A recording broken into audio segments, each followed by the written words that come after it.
बिस्मिल्लाहिर्रहमानिर्रहीम। Dear students, अस्सलामु अलैकुम। लर्निंग विद उमर फ़ारूक में आपको खुशामदीद कहता हूँ। डियर स्टूडेंट्स, आज जिन डेफिनेशन पे हम बात करेंगे वो 2.4 एफएससी मैथमेटिक्स पार्ट 1 को सॉल्व आउट करने के लिए की डेफिनेशंस हैं। आज हम लॉजिकल अलजेब्रा की जो बाकी डेफिनेशन है उन पे बात करेंगे। आज हम अपने इस वीडियो लेक्चर में पहले बात करेंगे बाई कंडीशनल। किस पे बात करेंगे जी? बाई कंडीशनल क्या होता है, बाई कंडीशनल से क्या मुराद है। उसके बाद हम बात करेंगे conditional related with given conditional, conditional related with given conditional, tautologies यानी टैटोलॉजीज़ से क्या मुराद है, टैटोलॉजी क्या होती है। उसके बाद बात करेंगे कंटिंजेंसी से क्या मुराद है, कंटिंजेंसी से क्या मुराद है। उसके बाद बात करेंगे quantifiers, quantifiers, universal quantifiers, existential quantifiers, universal quantifiers, existential quantifiers. एक दफ़ा फिर देख लें जिन चीज़ों के ऊपर हम बात करेंगे आज। Bye conditional, conditional related with given conditional, tautology, contingency, quantifiers, universal quantifiers and existential quantifiers. अब सबसे पहले हम इनकी डेफिनेशंस को देखते हैं कि ये क्या होते हैं। तो पहले नंबर पे हमारे पास बाय कंडीशनल है। बाय जो है ये एक ग्रीक लैंग्वेज का वर्ड है। मोनो मीन वन होता है और बाय का मतलब टू होता है। तो दो तरफ से जो कंडीशन एप्लीकेबल होगी, जो दो तरफ से कंडीशन होल्ड करेगी, उसे हम कहेंगे बाई कंडीशनल। यानी पहले हमने ये देखा कि P इम्प्लाइज Q, ये वन साइडेड कंडीशन है। अगर Q इम्प्लाइज P हो जाए, यानी P इम्प्लाइज Q करे और Q इम्प्लाइज P करे, तो ये दो तरफ से कंडीशन एप्लीकेबल हो रही है। तो इस तरह की कंडीशन को हम क्या कहेंगे? बाय कंडीशनल कहेंगे। दी प्रॉपोजिशन, यानी डेफिनेशन देखते हैं। दी प्रॉपोजिशन यानी एक ऐसी स्टेटमेंट जो सही भी हो सकती है और गलत भी हो सकती है, यानी दोनों में से कोई एक कंडीशन उसके ऊपर होल्ड करेगी, या वो ठीक होगी या वो ठीक नहीं होगी। The proposition P implies Q and Q implies P is shortly written, यानी इन दोनों को कंबाइन करके P इम्प्लाइज Q और Q इम्प्लाइज P को इकट्ठा करके एक कंडीशन जब बनाई जाती है तो उसे हम कहते हैं biconditional. Written P implies Q, Q implies P, इसे हम किस तरह से पढ़ेंगे? And is called biconditional और इक्विवेलेंस। इट इज़ रेड, इसे इस तरह से पढ़ा जाता है P if and only if Q, P if and only if Q, ये कंडीशन क्या हो जाएगी? बाय कंडीशनल हो जाएगी। If and only if stands for if and only if, यानी IFF से मुराद क्या होगी? If and only if. तो बाय कंडीशनल से क्या मुराद है? यानी दो कंडीशंस होल्ड करती हैं, एक P इम्प्लाइज Q और दूसरी Q इम्प्लाइज P। इन दोनों को जब कंबाइन करके लिखेंगे तो इस इफ़ेक्ट को हम क्या कहेंगे? बाय कंडीशनल कहेंगे। अब हम इसको टेबल की मदद से करते हैं। तो सबसे पहले तो मैं ये ट्रूथ टेबल बनाना आपको बताता हूँ कि ये ट्रूथ टेबल को हम किस तरह से बना सकते हैं। तो पहले तो आइए देखें कि हमारे पास अगर दो इवेंट हैं, एक P है और दूसरा Q है, तो ये ट्रूथ टेबल हम किस तरह से जनरेट करते हैं।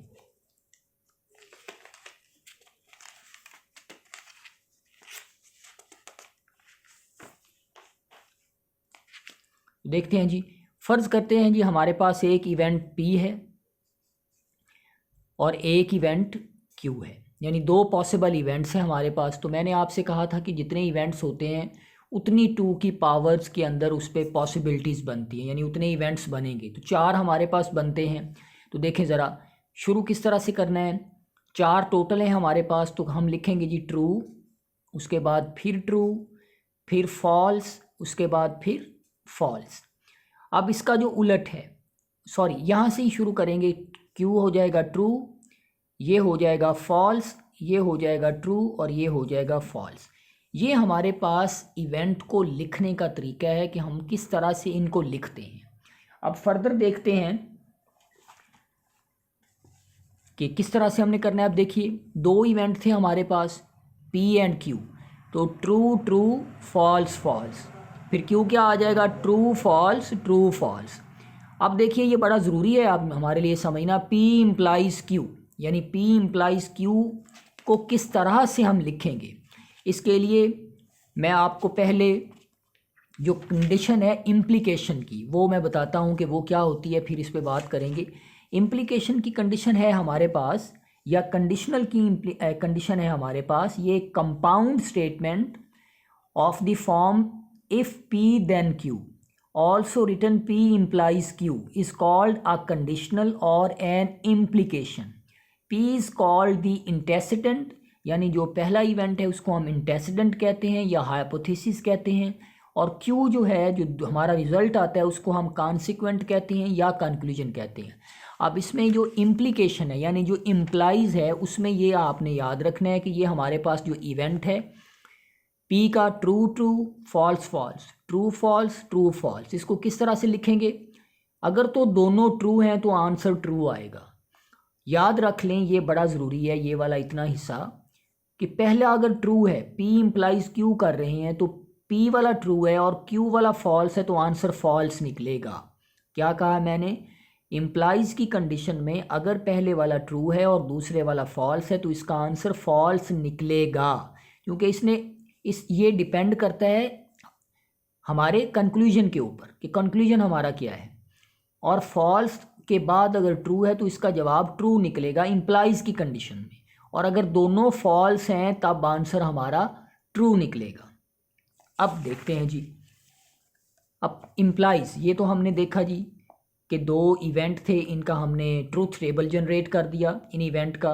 अब P इम्प्लाइज Q है तो देखें दोनों ट्रू हैं तो जवाब ट्रू आया, ट्रू से फॉल्स की तरफ गया तो फॉल्स होता है, फॉल्स से ट्रू की तरफ गया तो ट्रू होता है, फॉल्स से फॉल्स की तरफ आया तो ट्रू होता है।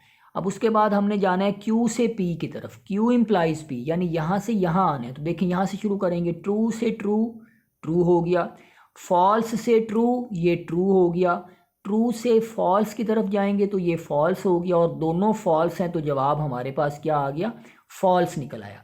अब इन दोनों को मिलाते हैं, इन दोनों को मिलाने से ये बन जाएगा, ट्रू है तो ट्रू आ जाएगा, फॉल्स ट्रू है तो फॉल्स आ जाएगा, क्योंकि इन दोनों को जस्ट मिला रहे हैं हम।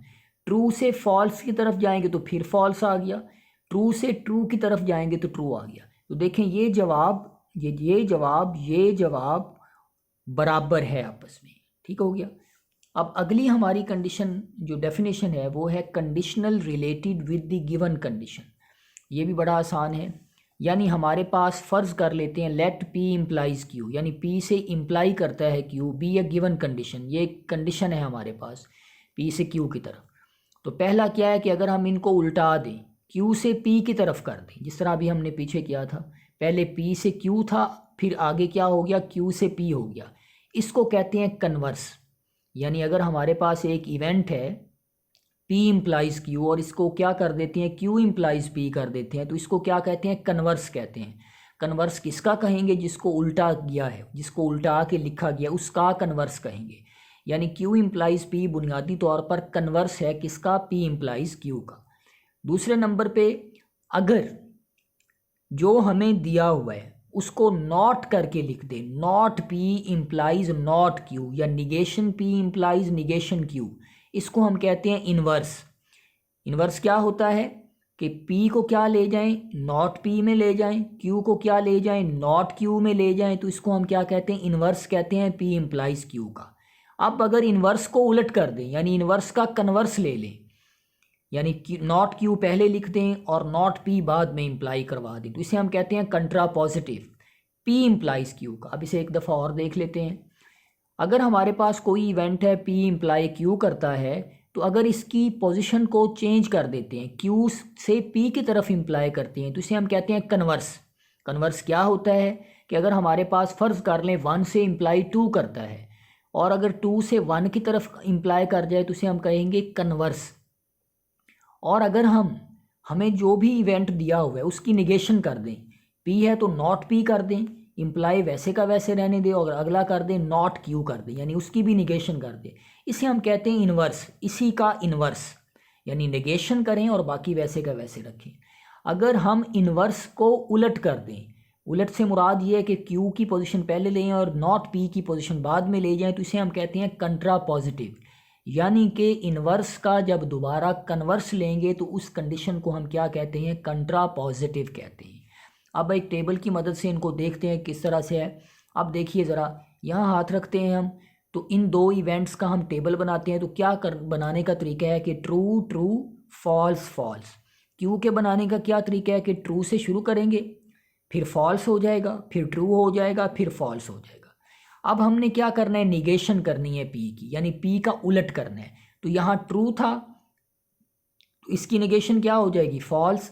यहाँ ट्रू था, इसकी निगेशन फॉल्स होगी। यहाँ फॉल्स था, इसकी निगेशन ट्रू होगी। यहाँ फॉल्स था, इसकी निगेशन ट्रू होगी। अब क्यू की निगेशन करनी है। इस क्यू की निगेशन करेंगे तो ट्रू की जगह फॉल्स आ जाएगा, फॉल्स की जगह ट्रू आ जाएगा, ट्रू की जगह फॉल्स आ जाएगा, फॉल्स की जगह ट्रू आ जाएगा। ये यहाँ पर गलत लिखा गया, ये ट्रू है, फॉल्स की जगह ट्रू आ जाएगा। अब हमने करना है जी पी इम्प्लाई क्यू करना है, पी इम्प्लाई क्यू करना है, ये बड़ा ज़रूरी है। पी इम्प्लाई क्यू, देखिए पी से क्यू तक आना है, तो ये ट्रू है, ये भी ट्रू है, तो ये ट्रू आ जाएगा। ये ट्रू है तो ये फॉल्स है, ये हमने पढ़ा था इम्प्लीकेशन के अंदर, ट्रू से फॉल्स पर आएगा तो जवाब फॉल्स आ जाएगा। अब देखिए ज़रा, ये फॉल्स से ट्रू की तरफ आ रहा है, फॉल्स से ट्रू की तरफ आ रहा है तो आंसर ट्रू आ जाएगा। ये फॉल्स से फॉल्स पर आ रहा है तो आंसर ट्रू आ जाएगा। अब ज़रा गौर करें, क्यू से पी की तरफ जाना है, यानी क्यू से इधर की तरफ आना है, तो ट्रू है, ट्रू इधर भी ट्रू है, इधर भी ट्रू है, तो जवाब ट्रू आ जाएगा। इधर फॉल्स है, इधर ट्रू है, तो जहाँ जा रहे हैं वो ट्रू है, तो जवाब ट्रू आ जाएगा। ट्रू है तो ये फॉल्स है, यानी जो जहाँ पर हम निकाल रहे हैं अपना नतीजा वो फॉल्स है, तो लिहाजा फॉल्स हो जाएगा। दोनों फॉल्स होंगे तो ट्रू हो जाएगा। अब आगे देखें जी, इनवर्स, यानी not P implies not Q. तो ये नॉट पी है, ये क्यू तक आना है, दोनों फॉल्स होंगे तो ट्रू हो जाएगा। फॉल्स से ट्रू की तरफ आएंगे तो ट्रू हो जाएगा। फॉल्स ट्रू से फॉल्स की तरफ आएंगे तो फॉल्स हो जाएगा। दोनों ट्रू हैं तो ट्रू हो जाएगा। उसके बाद कंट्रा पॉजिटिव, यानी इसी को उलट करना है हमने, पहले ये आ जाएगा बाद में, यानी क्यू नॉट क्यू से नॉट पी पर आना है, तो फॉल्स से फॉल्स की तरफ आएंगे तो ट्रू हो जाएगा। ट्रू से फॉल्स की तरफ आएंगे तो फॉल्स हो जाएगा। फॉल्स से ट्रू की तरफ आएंगे तो ट्रू हो जाएगा। ट्रू से ट्रू की तरफ आएंगे तो ट्रू हो जाएगा।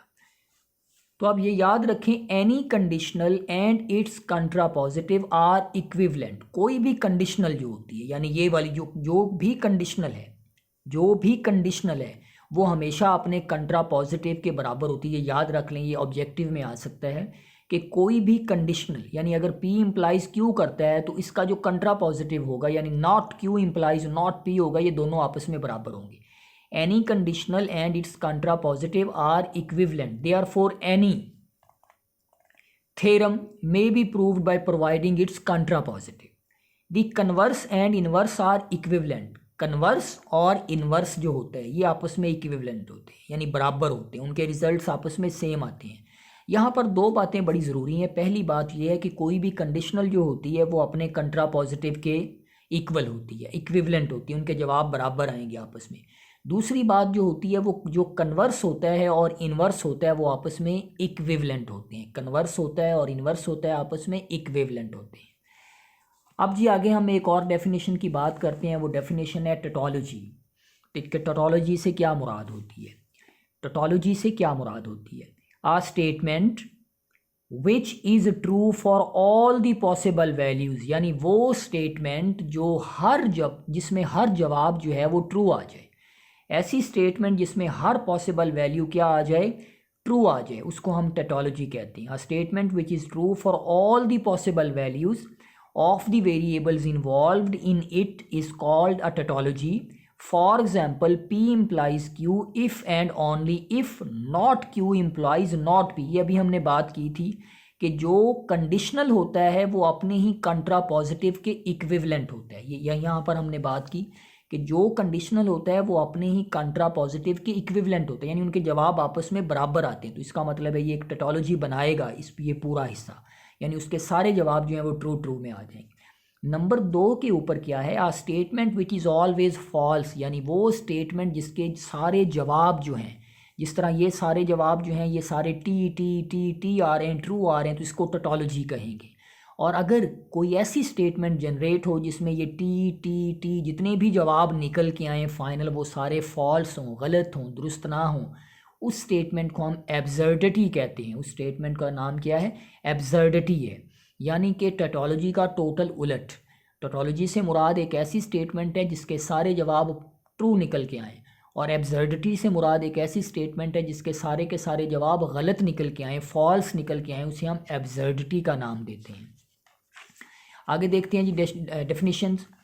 आ statement which can be true और फॉल्स, यानी वो स्टेटमेंट जो ट्रू भी हो जाए और फॉल्स भी हो जाए, depending upon the truth values, यानी जो ट्रूथ टेबल्स के अंदर वैल्यूज़ दी हुई हैं उनकी बुनियाद पे कोई अगर स्टेटमेंट ट्रू हो जाए या फॉल्स हो जाए, उसको हम कहते हैं कंटिंजेंसी, यानी एक ऐसी स्टेटमेंट जिसमें जो वेरिएबल इन्वॉल्व हैं वो उनकी बुनियाद के ऊपर, उसके बेस के ऊपर वो ट्रू भी हो सकती हो, वो फॉल्स भी हो सकती हो, यानी वेरिएबल के हिसाब से वो दुरुस्त हो जाए और वेरिएबल के हिसाब से वो गलत भी हो जाए, तो उसे हम क्या कहते हैं, कंटिंजेंसी कहते हैं। A statement which can be true और false depending upon the truth values, यानी ट्रूथ वैल्यूज़ के ऊपर उसका इन्हसार होता है कि वो दुरुस्त होती है या वो गलत होती है, उसको हम क्या कहते हैं, कंटिंजेंसी कहते हैं। उसके बाद आगे जी क्वांटिफायर्स, जिस तरह से नाम से जाहिर है ये किसी क्वांटिटी को जाहिर कर रहा है, तो उसे हम क्या कहते हैं, क्वांटिफायर्स कहते हैं। दी वर्ड और symbols which convey the idea of quantity और नंबर, जिस तरह मैंने कहा कि क्वांटिफायर्स जो होते हैं वो किसको जाहिर करते हैं, नंबर को जाहिर करते हैं, क्वांटिटी को जाहिर करते हैं, क्योंकि उसका नाम ही क्वांटिफायर है। तो ऐसा वर्ड या ऐसी सिंबल जो किसको जाहिर करे, क्वांटिटी को जाहिर करे या नंबर को जाहिर करे, उसको हम क्या कहेंगे, क्वांटिफायर्स कहेंगे। In mathematics 2 types of quantifiers are generally used. Mathematics में कितने तरह के क्वांटिफायर यूज़ होते हैं, 2 तरह के क्वांटिफायर्स होते हैं। उनके नाम क्या हैं, एक को हम कहते हैं यूनिवर्सल क्वांटिफायर्स, क्या कहते हैं जी, पहले को यूनिवर्सल क्वांटिफायर कहते हैं, और दूसरे को क्या कहते हैं, एग्जिस्टेंशियल क्वांटिफायर कहते हैं। यूनिवर्सल क्वांटिफायर से क्या मुराद है, इसको हम फॉर ऑल से लिखते हैं, ये सिंबल के बारे में आप जानते हैं, इसको हम फॉर ऑल कहते हैं। यानी क्वांटिफायर 2 तरह के होते हैं, एक को हम क्या कहते हैं, यूनिवर्सल क्वांटिफायर, और जो दूसरा होता है वो होता है एग्जिस्टेंशियल क्वांटिफायर। तो एग्जिस्टेंशियल क्वांटिफायर जैसा कि नाम से जाहिर है, देयर एग्जिस्ट सम और फ्यू एट लीस्ट वन, यानी कोई ना कोई चीज़ एग्जिस्ट करनी चाहिए। तो सिम्बोलिकली हम क्या उसको लिखते हैं जी, सिम्बोलिकली हम उसको इस तरह से लिखते हैं, देयर एग्जिस्ट को इस अलामत से लिखते हैं। तो क्वांटिफायर कितनी तरह के हुए, 2 तरह के हुए, यूनिवर्सल क्वांटिफायर और एग्जिस्टेंशियल क्वांटिफायर।